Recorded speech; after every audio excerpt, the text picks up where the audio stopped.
My name is Brianna Woodson, and welcome to my dream classroom. My dream classroom would be laid out with the chairs in a semicircle type shape instead of the traditional row by row. I've read that this is more conducive for discussing and holding group conversations. Because I want to be an English teacher, I would like to be able to discuss with my students the different essays that we are writing or the literature stories that we are reading. Towards the back, I would like to have several cabinets to be able to store supplies, paper, pens, and also lesson plans. On the side, I would like to have two bulletin boards. The first one with the different learning outcomes and goals for the semester, so my students know exactly what we are learning about. And the second bulletin is a chart with a grading scale for each assignment that we are doing so that my students know exactly how much each assignment is worth and they will be able to prioritize the right ones. I'd also love to have a really large window to be able to let in as much natural sunlight as possible. Towards the back, a whiteboard and also a white background for a projector in case I need to show a video or display some slides, and of course, a desk to be able to keep my teaching supplies. And I'd like it to be slidable with some wheels to be able to move around. Moving on to the three diversities that we need to address, first of all, would be multiculturalism in the classroom. Because America is a very diverse country that brings together different children from so many nationalities and cultures, I need to be aware of the potential learning differences that may come with this. So, first of all, I will clearly define the goals that should be emphasized in the classroom. This is especially important because learning a new culture often means learning an entirely different approach to solving problems. Therefore, if a student is a first generation American, their strategies for handling issues at home will most likely be different from the ones that they're taught at school. So, having a basic understanding of the goals that we are working towards will help them to be able to understand the concepts better.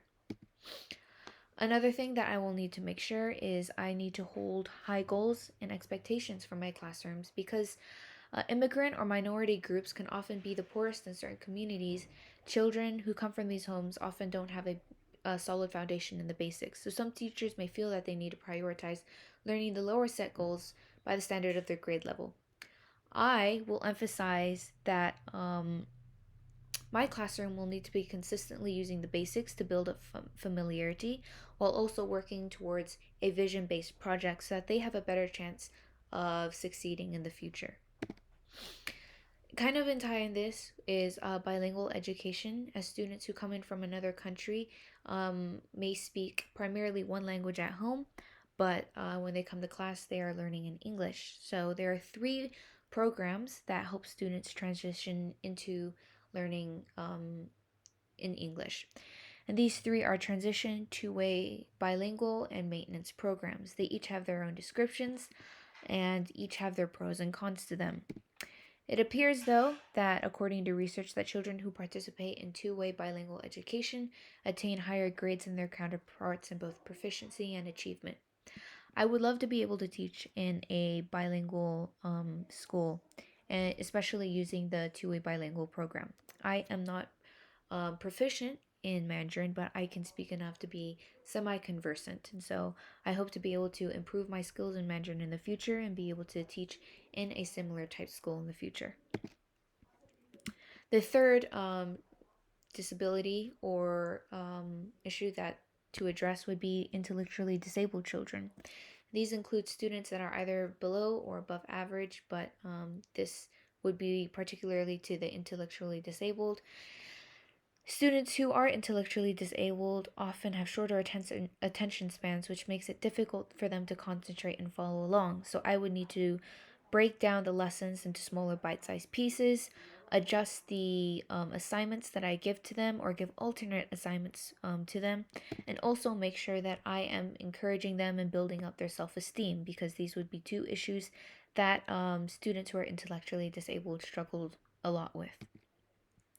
In my classroom setting, the first goal for my classroom management plan would be to establish my classroom rules. And I would be doing this by, from the very onset, from the very first day of school, telling my classroom what exactly the rules are. I would give them space to be able to challenge these rules, but outline that this must be done in a mature and conversation style way. I do not want to come off as controlling, as authoritative, but I have to make sure that my rules are established to be able to create the most conducive learning environment for my class. The second thing that I want to make sure that is in my classroom is I need to be able to address the different learning styles that my students may have. I am not entirely sure of all the details and how this transfers into my classroom on a practical level, but I will want to do additional research into this to be able to adjust my lessons to the individual learning styles of my students. This ties in with coming to testing and assessments. I want to flesh out the different ways that I can incorporate performance-based testing into my English class. I have a friend who is an English teacher, and he has taught the grade levels that I want to be going into, and so I hope to be able to talk with him and see how I can incorporate performance-based testing into my future classrooms. Last and not least, this is more of a concern, but it ties into my classroom management plan. Throughout this course, I have been thinking a lot about how my role as a teacher is to help my students to learn as much as possible, but also make sure that by the end of the day, they are students who walk away with qualities and values of a responsible person. While grades are very important, I do not want to stress grades so much that their personal and mental development is neglected. And so, especially through this course, I'm beginning to see how these different tools can be used so that I can make sure that my students are able to excel academically, but they're also able to excel emotionally and in maturity.